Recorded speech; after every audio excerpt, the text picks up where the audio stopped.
Okay, yeah, he fixed to start it in about another minute. It'll go live.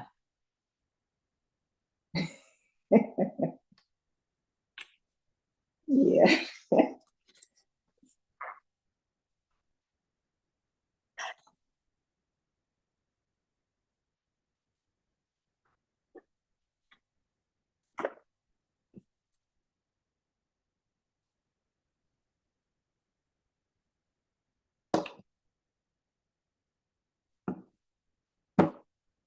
Good morning, everyone. This is Area Mays with Let's Talk About Real Estate. We're going to do some updates on what's going on in the real estate market so that you all can get some knowledge of what's going on. I have online with me today John Harpo. He's a home inspector, so he's going to answer any questions that anyone have, or if you any insight that you need to know about what home inspectors does and what to expect from them. We know that real estate is one of the largest investments that a person may invest in. So it's important that they know the details of purchasing real estate, what to expect during the process, have an inspector to check out the house for them before they purchase a home, possibly getting a home warranty. Just an update of what's going on in the real estate market. I talked with a loan officer yesterday, and the interest rates has gone up a little bit. They haven't come down. However, purchasing real estate is an investment. So even if you purchase real estate at this particular time with the interest rates being up as high as they are, with intent that hopefully they're going to come down in the future, you can always refinance. So that's one of the options if a person is looking to purchase a home and you don't want to miss out on that particular house. If you do purchase that home and just say that in the next few months or so interest rates come down, you do have the option of refinancing and getting a lower payment. Most sellers in the market today are helping buyers with their closing costs because houses are sitting on the market a little bit longer because we had so much anticipation from the election and of course the interest rates. So when a person does get ready to buy a house now, sellers are, most of them, and I can't say all of them, are helping out with closing costs. And we have not seen an effect of the seller not agreeing to pay realtors compensation as possibly it was announced in August. So we are seeing that the sellers are helping with compensation, so that helps out. There are many loan products available today. Some of them, some buyers are getting 100% loans, which means that they possibly does not have to come out of pocket with a down payment. Some lenders have extra money for even to go toward closing costs. We know that magical number to purchase a home that's really a good credit score is about a 640. So if you have a 640 and can get connected with some of the lenders that offer the products, you could possibly purchase a home with not as much money as you anticipated. So therefore, that extra money that you may have can go toward your new furniture, whatever you want to buy when you get moved into your new home. That does means that there are particular areas that you can qualify for the 100% loan. So it's not all areas qualify for that. Of course, if you get a USDA loan, then that's a 100% loan. That's a loan that's 100% that you don't have to come out of pocket with the down payment. But it is specific locations that require for USDA. Now is a great time to purchase a home. Although we know that rates are high, real estate is an investment, and it can be a generational investment, an investment that's passed down from one generation to the next. So investing in real estate is a great opportunity for you to be able to help your children in the future. If you have equity in your home, you can do things, use that equity to do things to do home improvements, take vacations, and other things. So that's something that we'll talk about, is what you can do with the equity in your home. Like I said, today we have John Harpo. He's a licensed inspector. John has been inspecting houses for many, many years. He and I have been working together for a very long time. And what we really want to do is to recommend that when you purchase a home, that you get a home inspection. I mean, it's not mandatory, but it's highly recommended that you get a home inspection. That's I found that to be some of the best money that you can spend. And you don't want to get a home inspector and appraisal mixed up. So a home inspector is coming to dissect your house, tell you about what is going on with your home. A appraisal is coming to appraise the house to give you the value of the home. Big difference in a home inspector and appraisal. Now, when you get your list of repairs from your home inspector, those repairs are not mandatory for a seller to repair. They're negotiable. So with the inspector he's coming to tell you everything about the house, good, bad, whatever the situation is. He's helping you to know what you're buying. But it doesn't necessarily mean that the seller has to take care of those repairs. Of course, if it's something that's drastically wrong that you feel like you cannot live with and the seller would not repair, then you get your earnest money back and you can walk away. But we don't want to give you the impression that a seller has to take care of everything that the home inspector shows you that's wrong with the house. We don't want to give you that impression. The repairs are always negotiable. Now, when a home inspector comes to the house, he's going to be there, he or she is going to be there for at least about 2 to 3 hours. And we do recommend that you come to the home inspection with your home inspector. And the reason why is because he may find some things that he wants to point out. And if you're not there, you can't see them with your own eyes. So if you come to the home inspection, then you can see exactly what he's talking about. He can go into details with you rather than you receiving a report and it looks like it's detrimental to you. So if you come to the home inspection, and at least if you don't come for the whole inspection, just say the inspection is going to be 2 to 3 hours. If you'll come at least the last 30 minutes of the inspection, and therefore he can go over everything with you that he's found with the house. You get a chance to ask questions, and it makes you feel more comfortable knowing as much as you can about the house that you're buying. Now, if you're buying a new construction, we do highly recommend that you get a new construction inspector. A lot of people say, well, I don't need to get a new construction inspector because the code enforcers has come out. The code enforcers indeed have come out, but they have not dissected your house like a home inspector would. And I would highly recommend, even if you get a new construction, that you get the house inspected. I've never went to a new construction house where there was nothing that need to be repaired or improved or need to be done to the house. So we do highly recommend it, whether you get an existing house or whether you get a new construction, to get your house inspected. There are few home inspectors in Mississippi and Tennessee, and I say Mississippi because Mississippi is required.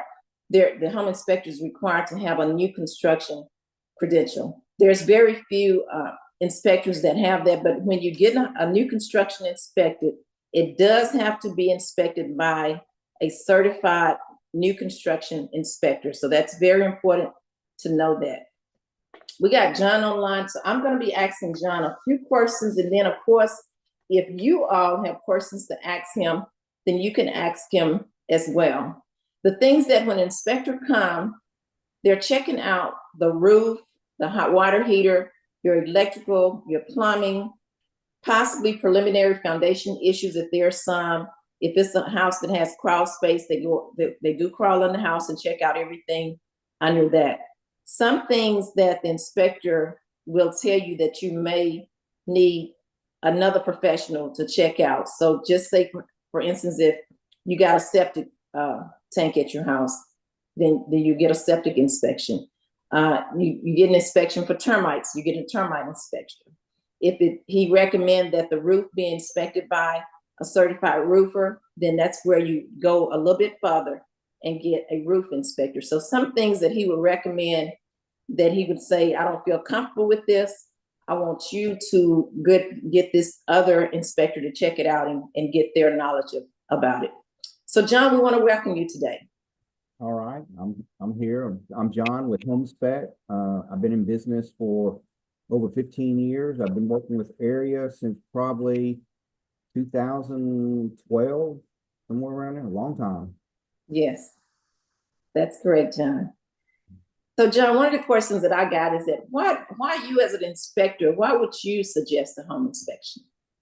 Well, we're not going out and giving a pass or fail on a house. We're giving you a snapshot, what the house is that day that we inspect the house. We're going through, like Area said, all the systems, the mechanicals, the electrical, all the systems of the house. But we're giving you a report that gives you an idea of what you're actually buying, what you're getting into. But like I said, it's not a pass or fail. It's just these are the areas that were neglected or that wasn't maintained, and gives you a little list of things that you may look forward to budget to improve. Okay, good. So if you found something drastically wrong, I'm just going to say possibly a crack in the wall, roof issues, things like that, what would your recommendation be? It like cracks in the wall. A lot of the cracks you see are cosmetic, maybe like tape joints and sheetrock. That's not a structural issue. But if we see, cracks going up from a door at an angle, we're going to look at that a little harder. We're going to go and see if it reflects somewhere else in the house. If that movement has caused other areas outside on the brick or whatever.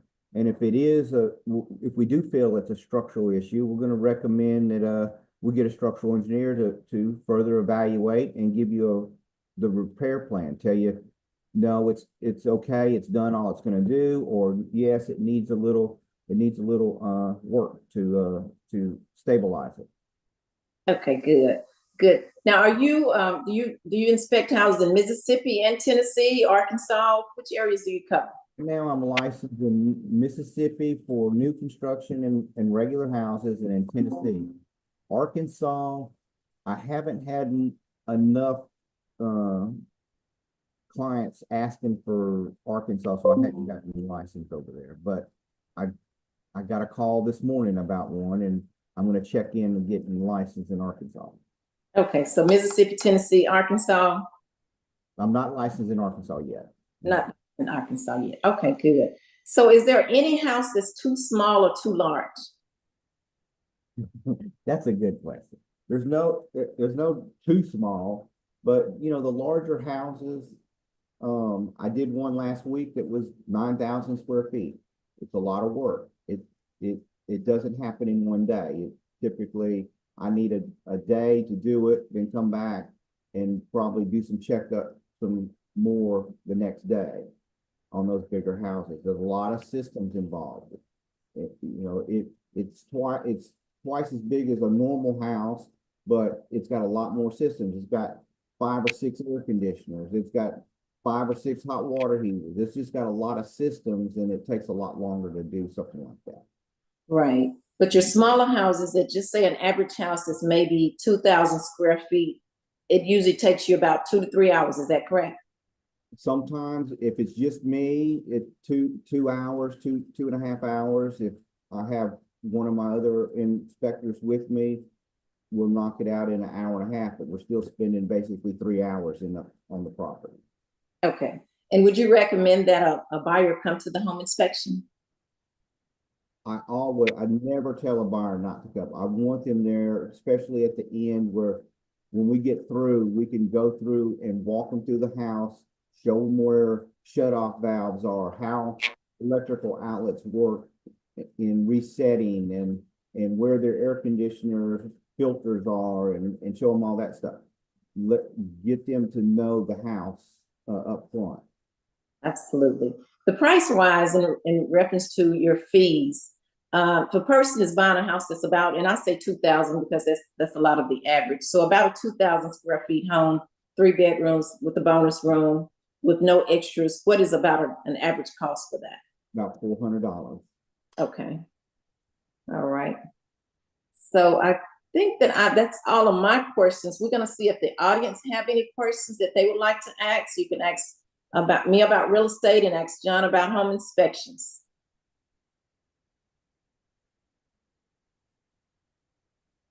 Thomas? If anyone has any questions, they can raise their hand at this time, or they can put it in the chat, and I'll check on social media while we're waiting for that. Okay.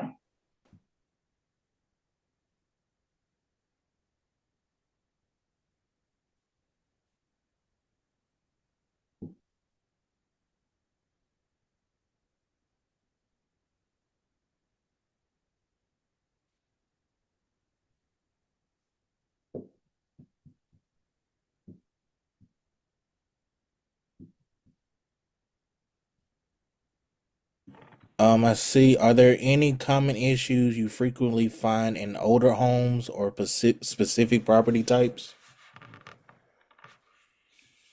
Older homes, let's say historic type homes, yes, because construction was a little different back then than the standards today. Different types of systems. Um, Usually those have crawl spaces, and you get into, say, the Midtown area or whatever. A lot of those floors, the house is built in 1930s. The floors aren't going to be level. You're going to have that old historic character to the house. A lot of people rehabbing these houses, they try to level the floors best they can, but there's still going to be some. You're gonna find that characteristic of an old home in those. But yes, it's a lot different type of inspection on that, because we're dealing with different mechanicals of the house that was built in the 30s.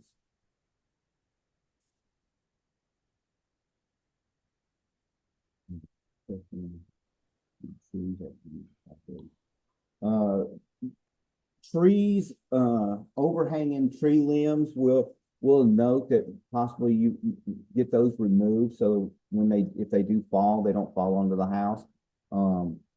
Tree roots, a lot of times in the older homes, big oak trees, the tree roots have that.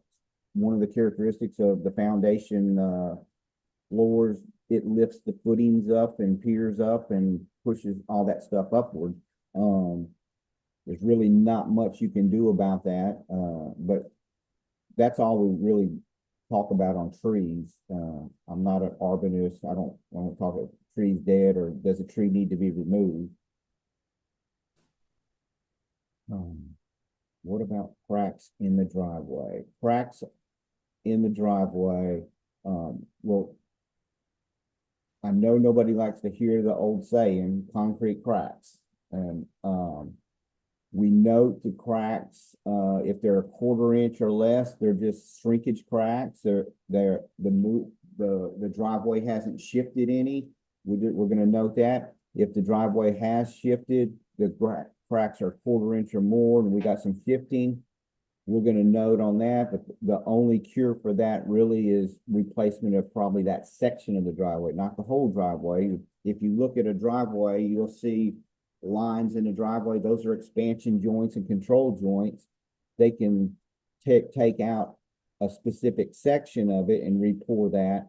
But typically concrete is known to crack. A lot of areas of the city, like Bartlett, they have people that come out when a house goes up for sale, and they're looking for cracks in the sidewalks that's part of the public access, and the seller has to fix those before they sell.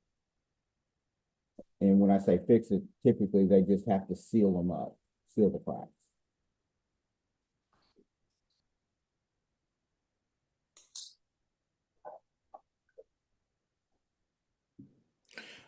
Is there a checklist to help identify key inspection points? The software I pay a lot of money for the software that I'm using, and and I've, over the 15 years or so, I have developed my own checklist, in that software. So when I go through a house, I'm going through 300 plus, items on a checklist, basically. And I usually start in the attic, get in the attic and go through the attic and then just work my way all the way down to the foundation. And I walk the walls and just eat on each floor, just go from every wall. We're checking every outlet, every window, every door that we can get to. And then when we get to we end up in the kitchen and check out all the appliances and all that.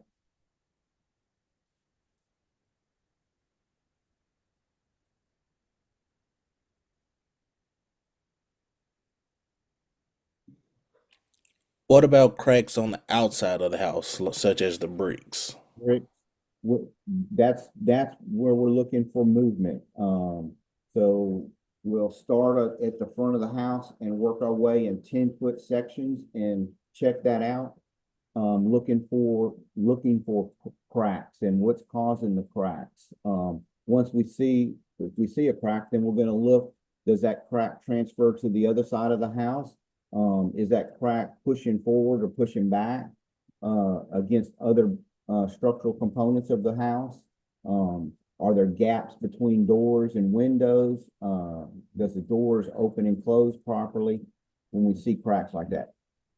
And that we're just adding those items up and making that, trying to figure out, is it a structural issue or is it just a minor settling issue?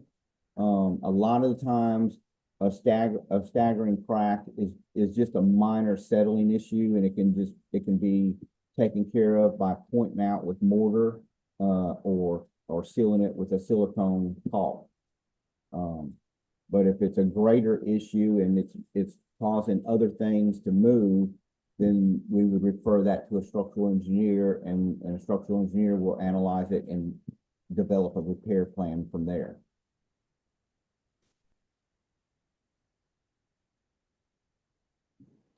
I see one more question. What should owners expect to see in the inspection report? In my report, you get a full report with pictures, notes on everything. Like I said,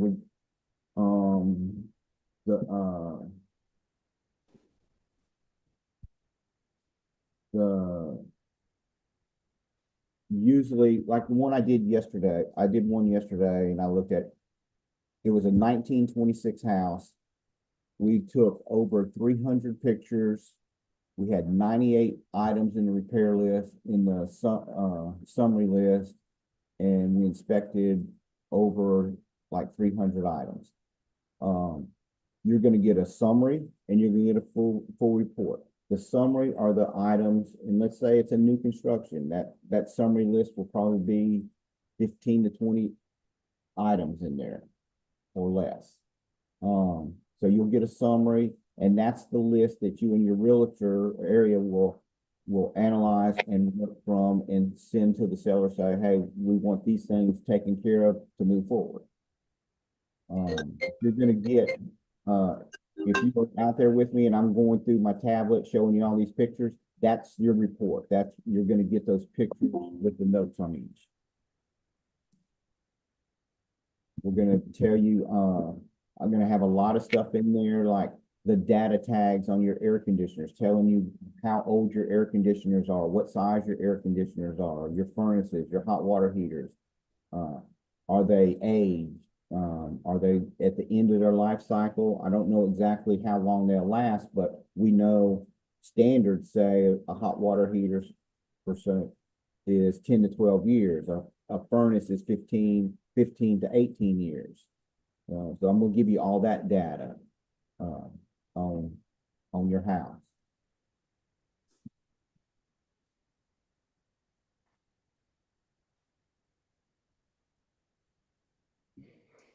Um, how, hold on, let me read it. How does a seller need to prepare their home before an inspection? Does anything need to be looked at first before the inspector comes, or what? Or If how does you're that? the seller of the home and you know a home inspector is coming to your house, a good setup, make sure there's no cars in the garage. Make sure there's nothing in front of your furnaces, your electric panels. He needs access to those items. To the electric panel, the hot water heater. A lot of people store a lot of stuff in the attic. Give him a walkway and access to the front of those pieces of equipment so he can look at it and analyze it.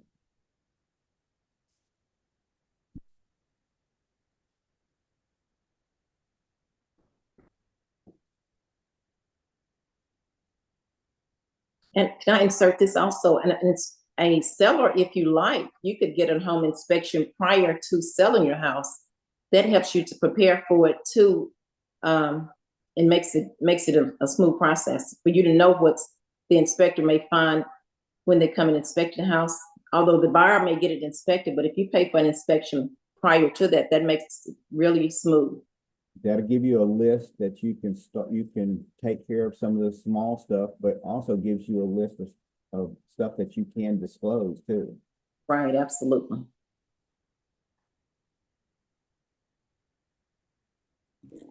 I have another question. I think this one is for you, Ms. Area. How do you help buyers identify their priorities and narrow down their choices? From the home inspection report, No, from just, I guess, buying a home itself in general. how do I help them narrow it down? We basically go through to see exactly first how much you're pre-approved for. Then once we know how much you're pre-approved for, what location you want to be in, what your criteria is, how many bedrooms you want a garage, you want a fence. So you pretty much make your wish list and we try to make it happen for you.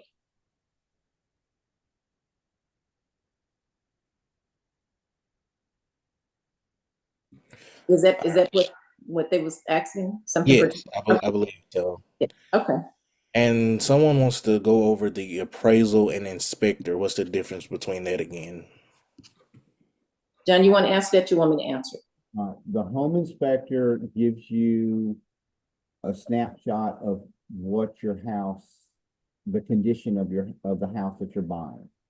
The appraiser is out there to give you the value of the house. Make sure the house is a value of what you're asking to buy the house for. And that's correct. An inspector is going to dissect the house. They're going to go far more into details than an appraisal. So I've had buyers that may say, well, an appraisal is going to come check it out anyway. The appraiser is not going to check it out as in detail as the home inspector is. The So appraiser is about 15 to 20 minutes. right, absolutely. So to me, it's always important to get it inspected, regardless of any circumstances. We highly recommend that you get a house inspected before you buy.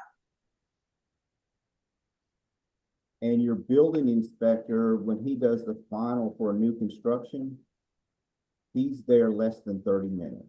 He's not opening the electric panel. He's not opening the cover of the furnace and all that. He's walking through the house, does the house look finished? Is there missing fixtures or anything like that? That's all he's looking for.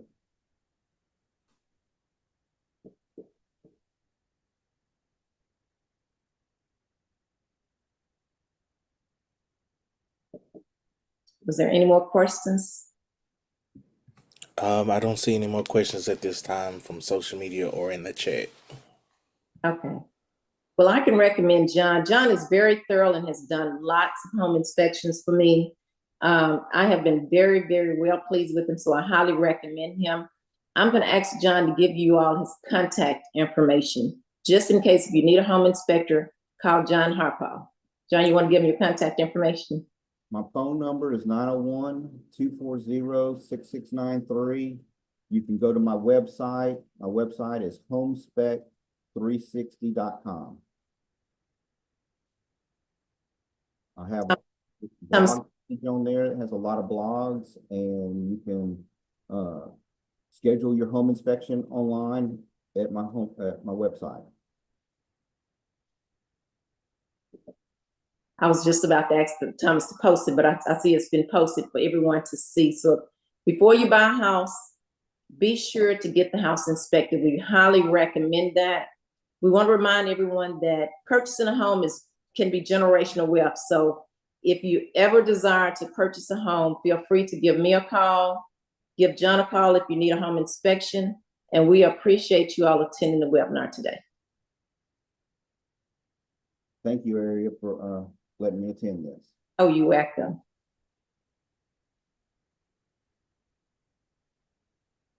Thomas? This concludes our social media portion for our webinar today, and we thank everyone for being a part. This has been a production of Oak Hill Regional Community Development Corporation, building, bridging, and belonging in the Mid-South region in Mississippi. Have a great day, everyone. If the ones on Zoom want to stay back and ask any questions, they will, but this concludes our social media portion. Okay, and I'll